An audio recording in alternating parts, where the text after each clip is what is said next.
Please be advised there are spoilers ahead related to the property being watched and or discussed. Hello! Welcome back, everyone, and thank you so much for tuning in. If you're new here, this is where I like to watch, react, and share my 2 cents about a couple of properties related to sci-fi and fantasy. So in today's video, I'm going to share with you my condensed reaction to episode 8 from the first season of Fringe, this one titled The Equation. But before I share my reaction, let me just quickly give you somewhat of an informal recap as to what I've understood in episode 7. Mainly that there's a lot going on, a lot more, and I'm sure there's more to come.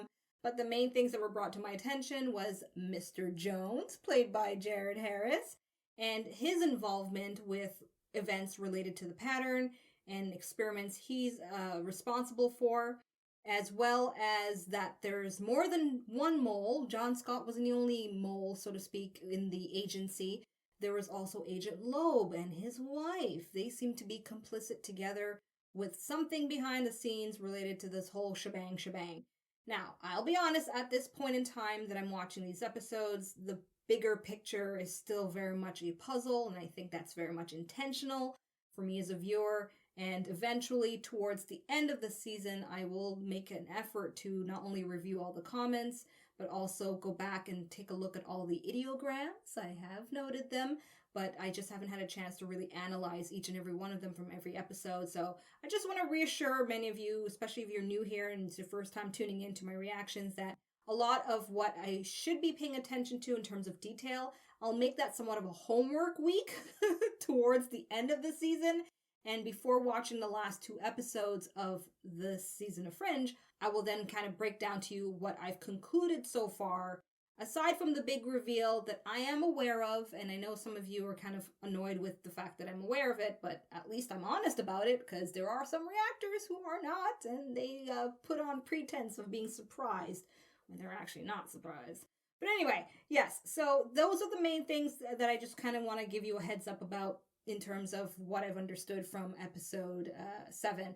As well as, of course, Peter finding out not the best way that Walter has experimented on him as a kid. And there was evidence of that somewhat presented in the previous episodes, which I even noted out loud, thinking that likely Walter has experimented on Peter. And I mean, considering Walter, that shouldn't be a surprise anyways, I guess, right? Yeah, so that's as much as I could say in terms of an informal recap. The monster of the week, more or less, or was a parasite this time, that was wrapped around Agent Loeb's heart, and that was a visually interesting thing to watch, this living organism with sharp teeth kind of clickety-clacking around someone's vital organ.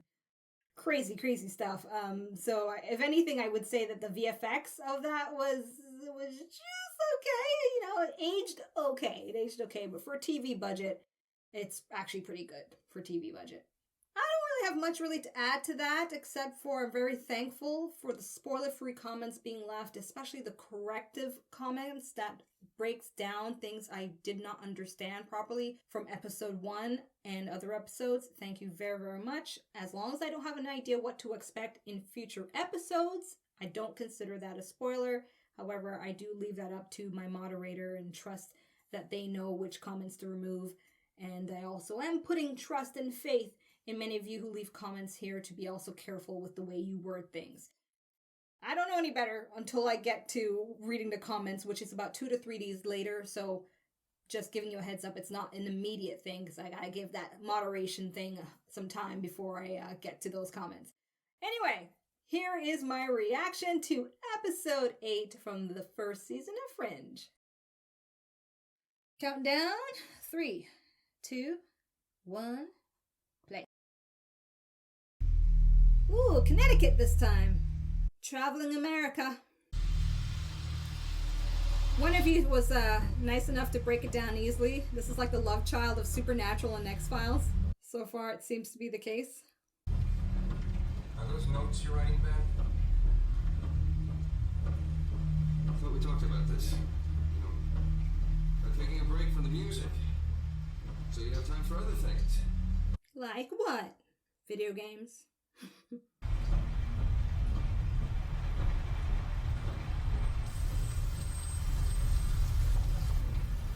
Someone's car broke down.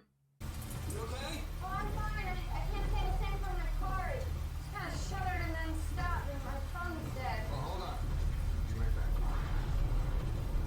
Listen, I know hardly a thing about cars, but why don't you let me take a look? No, you That's don't all right. have- No.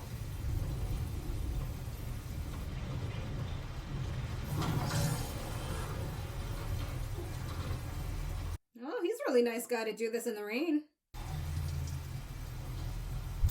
Some kind of electrical short.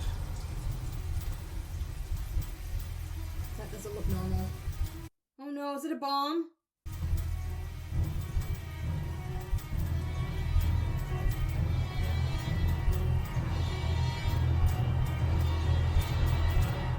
Okay, easy. Didn't mean to scare you. Hey, Fred, you okay? Where's her car? Oh. Oh.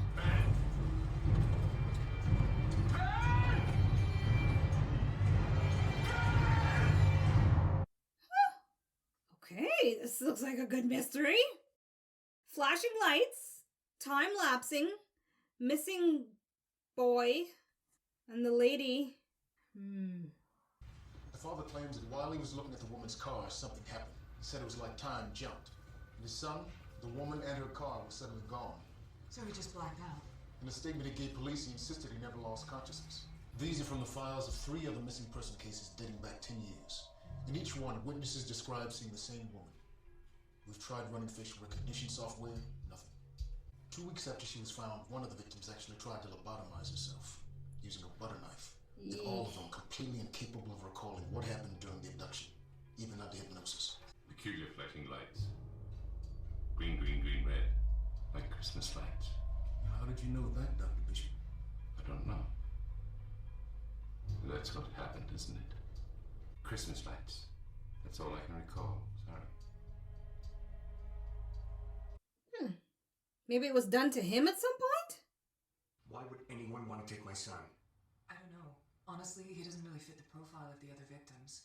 For one, they were all adults, and another, they were all academics, experts in various fields.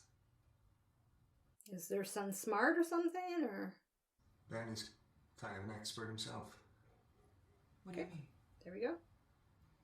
9 months ago, my wife was walking Ben to school. Some idiot late for a dentist appointment ran a red light, and they were hitting a crosswalk. He was in a coma for 6 days. And when he woke up,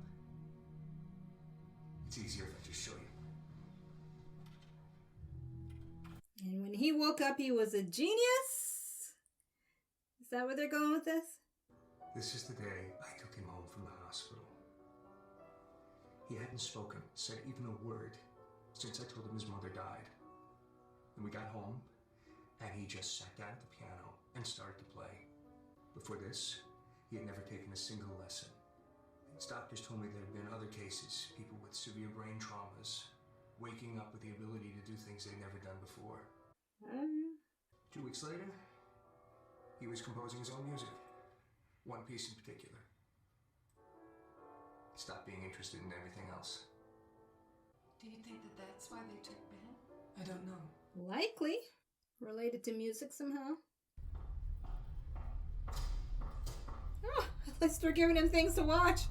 How are you feeling, Ben? I want to go home. Oh, well, your mother will be very disappointed to hear that. My mom's dead. Are you sure about that? Ooh, the plot thickens. The holes with some RP. Oh no. He's got Christmas on the mind. I'm reciting Christmas carols in an attempt to jar loose some details from my subconscious to remember where I heard mention of the green and red lights, but sadly it hasn't yet worked. I posit that the flashing lights witnessed by the father induced an hypnagogic trance, during which stage the child was abducted. So for the father, he'd be kind of stuck without knowing time passed him by.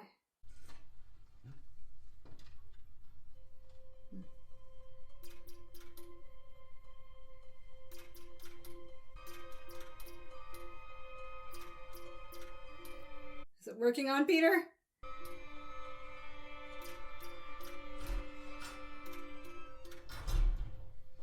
Sorry, Walter. Better luck next time. Anyone ready for lunch? What's up, Chachi? It did! Based on the description by the father, I ID'd your kidnapper. Her name's Joanne Osler. she was a neurologist studying at MIT. She would have been 30 this March. What do you mean, would have been? According to DMV Department of Records, Joanne Osler died 10 years ago. So what happened to her? Apparently, a car went off the bridge. In November of '98, 8 months before any of the abductions. How is that even possible? Here's the thing, the car was recovered, but the body was never found. So then it's possible that she survived. Either that, or else is he chasing a ghost? I have it! Christmas. Christmas! Leading to Christmas carols, one of which is Jingle Bells, which leads naturally to dashing through the snow, which of course inevitably leads one to dash. To dash? Dashiell Kim. The man who mentioned the lights to me, I'm sure of it. Wow, that's quite a connection. What are you talking about, Walter? Who is this guy? A fellow inmate of mine at St.Clair's asylum. Okay, so we're going back. Walter claims he remembers Kim telling him a story about a woman who put him to sleep with a Christmas tree and then took him away. Green and red lights. And he fits the profile. Expert in a scientific field. I don't know how a guy that can do this to his own wife is going to help you find that missing kid. That's what I'm here to see. Well, based on the title of the episode, somehow they're trying to figure out some kind of equation, right? You've never looked at it in that order, have you? Oh, through musical notes. Hi, Bean. Mom? So they kept her captive the whole time? He did this to his own wife. 32 years in marriage. By all accounts, they seemed happy. Until Dashiell showed up after he was abducted and beat her to death. Of course. I'd recognize his handiwork anywhere. You mean he killed others? Actually, I was referring to the equation. Dashiell was obsessed with it. Obsessed in what way? He couldn't complete it. I tried to help him solve it once, and he came at me with a plastic spore. Ben's father said that Ben became obsessed with this one piece of music. And he couldn't complete it either. Ah, so the music is the equation. What's going on? Music is a mathematical language. Chords have numerical values, and the notes, quarters, 8/16, they're all just fractions, variable. Ben's piece is the musical equivalent of Dashiell's mathematical formula. Curious minds often converge on the same idea. Newton and Leibniz, independently without knowing each other, invented calculus. The relevant question is, what is it? What is what? What is it that both Ben and Dashiell are trying to solve? For me to stay, you have to do what this woman says. You have to finish the song, Bean. You need to finish it. Okay. I love you, Mom. I love you too, Bean. We're investigating a missing persons case, a kidnapping. And we believe that before coming here, Mr. Kim may have been the victim of an abduction himself, possibly by the same person that we're looking for. And I'd like to help, but I can't subject Dashiell to new faces right now. You've assured me that Walter Bishop is doing fine. If that's the case, I'll allow Walter Bishop to talk to Mr. Kim and ask your questions. Might do Dashiell good to see a familiar face. Okay, yeah. Makes sense. You want to send my already mentally unstable father back to the institution that made him that way. We don't have a choice. Every moment that passes is another moment that little boy's life is in danger. Mm-hmm. And we should go.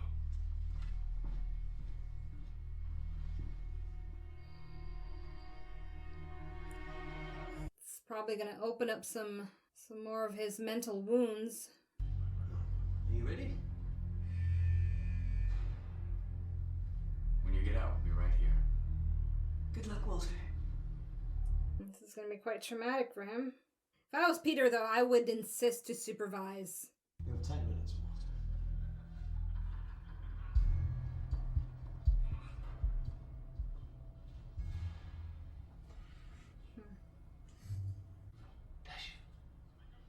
It's me, Walter. Walter Bishop. And I miss your stories. The one about the woman who took you away with the green and red lights. Look at me. This is important. Woman, where exactly did she take you? I don't know what you're referring to.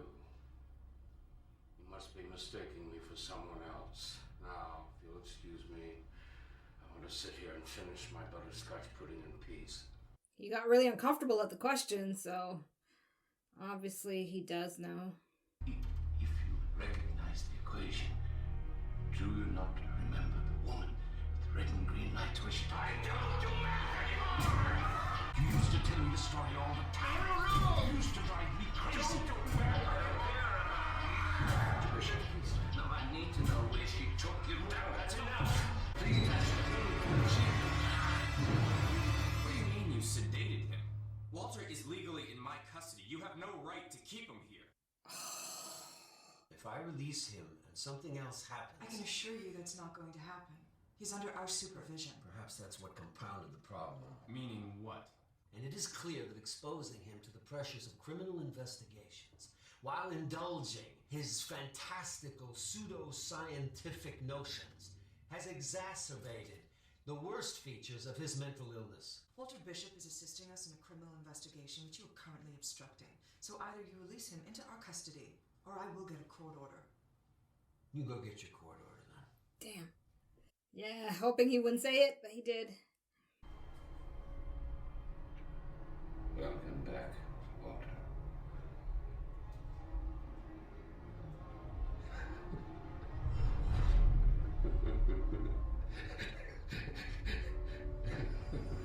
Okay, that's in his mind, right?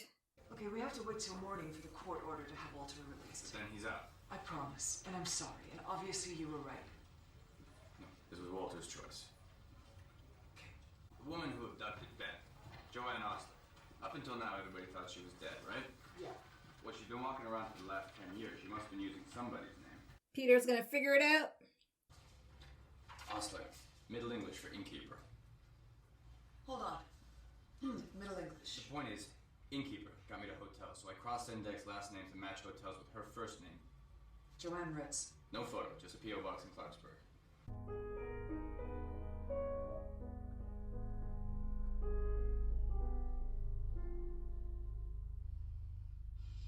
What is it, Ben? What's wrong? I don't see it. It's okay, Bean. I just hope whatever equation they're trying to solve is gonna, cure cancer. Something. I can't. It's a big reveal. I don't know how it ends.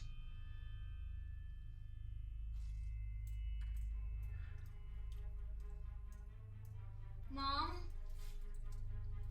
No. Please, I don't want to go away. Well, that's up to Ben, isn't it? What? If you lose her again, you'll only have yourself to blame. Oh my gosh! Whoa! Talk about traumatizing someone for life! That's insane. I'm sorry I upset you last night. Go away. There's a little boy out there. He's in trouble. We're his only hope. We don't need to talk about the equation. You need to know about the woman. Where she took you. Please. I can't. Yes, you can. She promised me things. What I wanted most of all.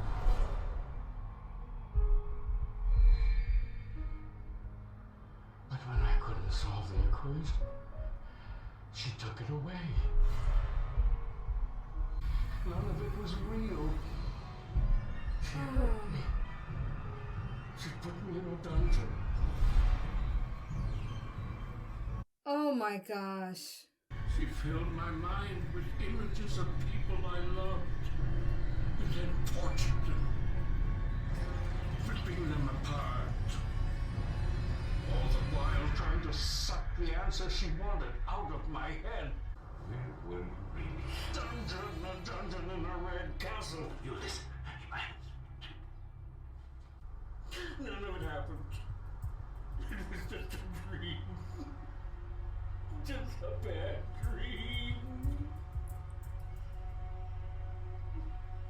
Yikes. Despite whatever strings you've managed to pull, your father is not mentally fit to be released from this hospital. Thanks for the advice. My personal assessment is that he's safer with me than he is with you. He's saying that I somehow managed to intentionally harm him. You are not a fit guardian for Walter, and I'm going to petition the state to have him removed from your custody.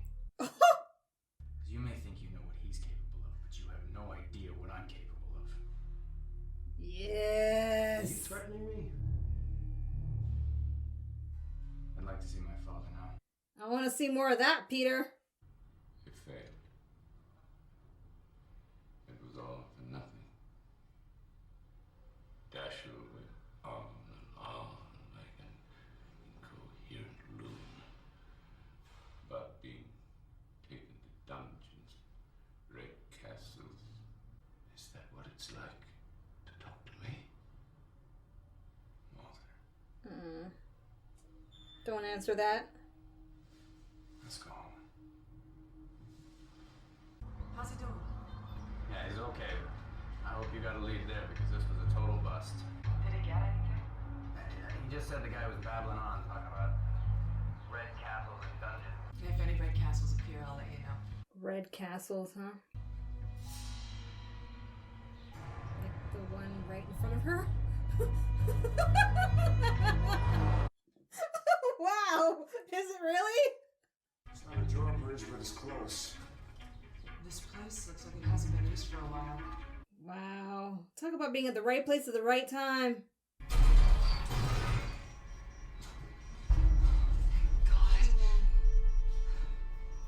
You're gonna be okay.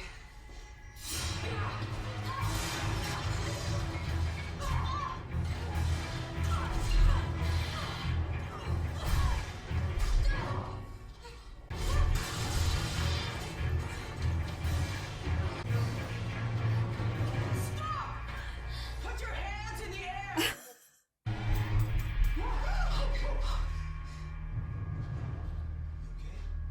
Oh, those damn lights!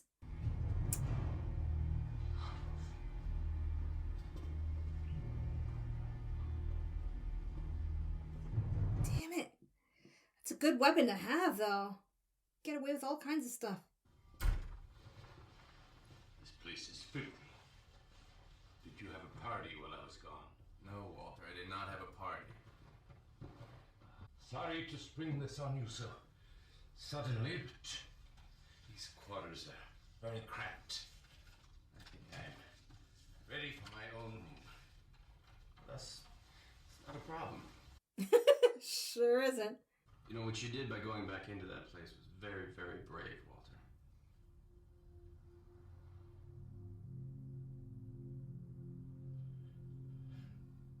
Thank you, sir.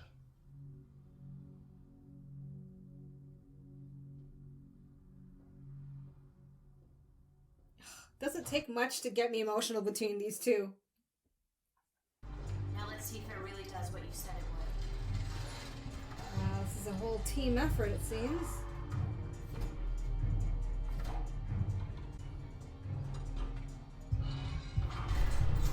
What's the equation? So he did solve it? Seems crazy that some numbers can make a machine like this work. Look around your house, your office, your kitchen. Numbers make everything work. Turn an apple into an orange? That will really impress me.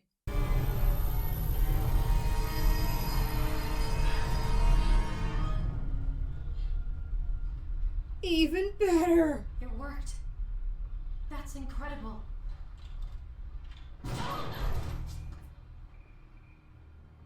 Should have seen that coming, yeah. But I didn't.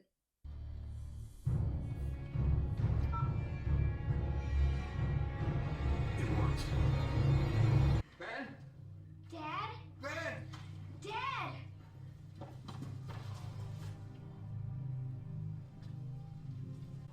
Yeah, I really need to call Peter and Walter. After what Walter went through, he'll be happy to know that Ben's all right. Good work.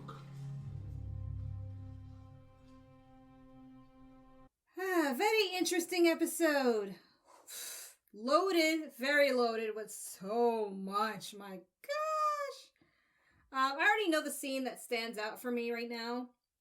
So I'll just kind of, take a second, position myself, chit-chatter about it.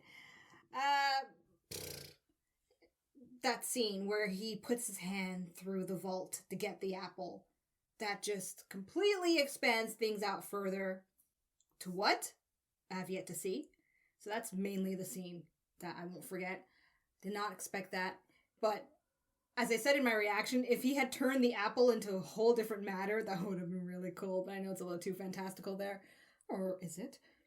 So what I've understood with that is that the equation in action with the sound vibration disintegrates matter, where you can put your hand through it and take something. I'm probably likely not saying it the right way, but it's cool. It's just cool. That was really, really neat. And so if right now at episode 8, that's one discovery, I'm just like itching to see how much bigger things get in terms of reveals and essentially how far things will go on this show in showing the possibilities that they're kind of creating for me to see on a visual level.